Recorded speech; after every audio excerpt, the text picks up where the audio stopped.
بسم اللہ الرحمن الرحیم۔ عزیز طلباء، السلام علیکم۔ امید ہے آپ سب خیر و عافیت سے ہوں گے اور اپنے اساتذہ کے لیکچر سے بھرپور استفادہ کر رہے ہوں گے۔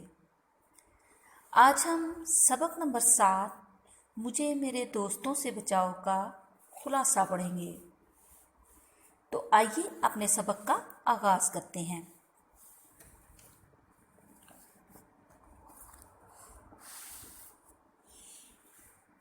ایک دن مضمون نگار دلی کے چاندنی چوک سے گزر رہا تھا کہ اس کی نظر ایک فقیر پر پڑی جو بھیک مانگنے کے لیے ہر 2-3 منٹ بعد صدا لگاتا کہ اے بھائی مسلمانوں، خدا کے لیے مجھ بد نصیب کا حال سنو۔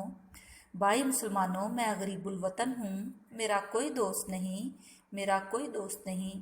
اے خدا کے بندو میری سنو، میں غریب الوطن ہوں۔ فقیر تو یہ کہتا ہوا اور لوگوں سے خیرات لیتا ہوا آگے بڑھ گیا، لیکن مضمون نگار جب اپنی حالت اور فقیر کی کہی ہوئی باتوں کا موازنہ کرتا ہے تو اکثر امور میں فقیر کو اپنے سے خوش قسمت پاتا ہے۔ مضمون نگار کے خیال میں جسے وہ مصیبت خیال کرتا ہے وہی اس کے لیے نعمت ہے۔ فقیر حسرت سے کہتا ہے کہ میرا کوئی دوست نہیں۔ مضمون نگار پریشانی سے خیال کرتا ہے کہ اس کے کئی دوست ہیں۔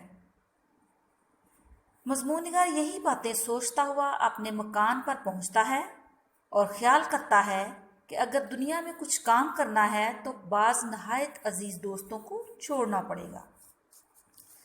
مضمون نگار جن دوستوں کو چھوڑنے کا ارادہ کر چکا ہے ان کے حوالے سے بتاتے ہوئے لکھتا ہے کہ میرے دوست احمد مرزا ہیں جو نہایت معقول آدمی ہیں، مگر جب بھی ملنے آئیں گے چیزوں کو الٹ پلٹ کرتے ہوئے آئیں گے۔ انہیں اس بات پر فخر ہے کہ ان کے دوستوں میں ایک ایسا شخص بھی ہے جو مضمون نگار کے لقب سے پکارا جا سکتا ہے۔ مضمون نگار کا کہنا ہے کہ وہ انہیں بھی چھوڑ دے گا۔ اسی طرح مضمون نگار کے دوست محمد تحسین ہیں جو دن رات اپنے بال بچوں کی فکر میں رہتے ہیں۔ عام طور پر تحسین اس وقت آتے ہیں جب مضمون نگار تھکاوٹ دور کرنے کے لیے آرام کے موڈ میں ہوتا ہے۔ مضمون نگار کے ایک مقدمہ باز دوست ہیں، یعنی وکیل دوست ہیں، جنہیں اپنی ریاست کے جھگڑوں اور اپنے فریق مخالف کی برائیوں کے علاوہ اور کوئی کام نہیں۔ مضمون نگار کہتا ہے کہ وہ ان کو چھوڑ دے گا۔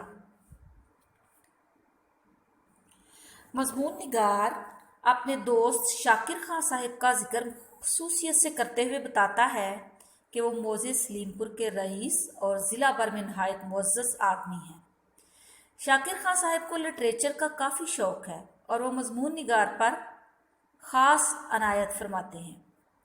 شاکر خان صاحب مضمون نگار کو اسرار کے بعد سلیم پور لے گئے جہاں ان کے لیے ایک خاص کمرہ آراستہ کیا گیا تھا تاکہ آب و ہوا کی تبدیلی کے ساتھ ساتھ سکون کے ساتھ مضمون نگاری ہو سکے۔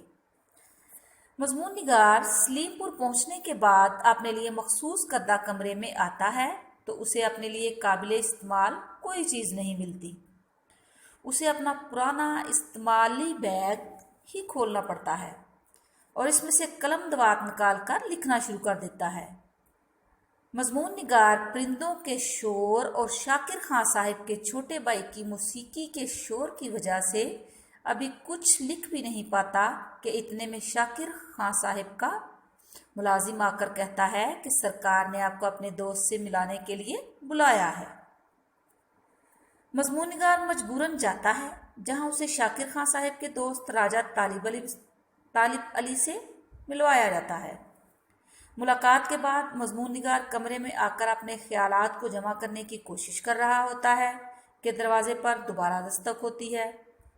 مضمون نگار کے پوچھنے پر ملازم بتاتا ہے کہ سرکار نے کھانا کھانے کے لیے بلایا ہے۔ مضمون نگار کے لاکھ انکار کے باوجود اسے اصرار سے کھانا کھلایا جاتا ہے۔ مضمون نگار اپنے کمرے میں آ کر سو جاتا ہے۔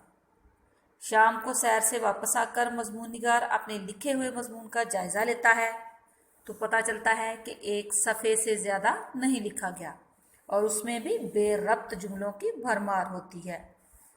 مضمون نگار دوسرے روز اپنے دوست کو ناراض کر کے گھر واپس آ جاتا ہے اس کے علاوہ چند اور دوستوں کا ذکر کرنے کے بعد مضمون نگار یہ فیصلہ کر لیتا ہے کہ وہ ان تمام دوستوں کو چھوڑ دے گا، چاہے اسے اس کام کے لیے اپنے کلیجے پر پتھر ہی کیوں نہ رکھنا پڑے۔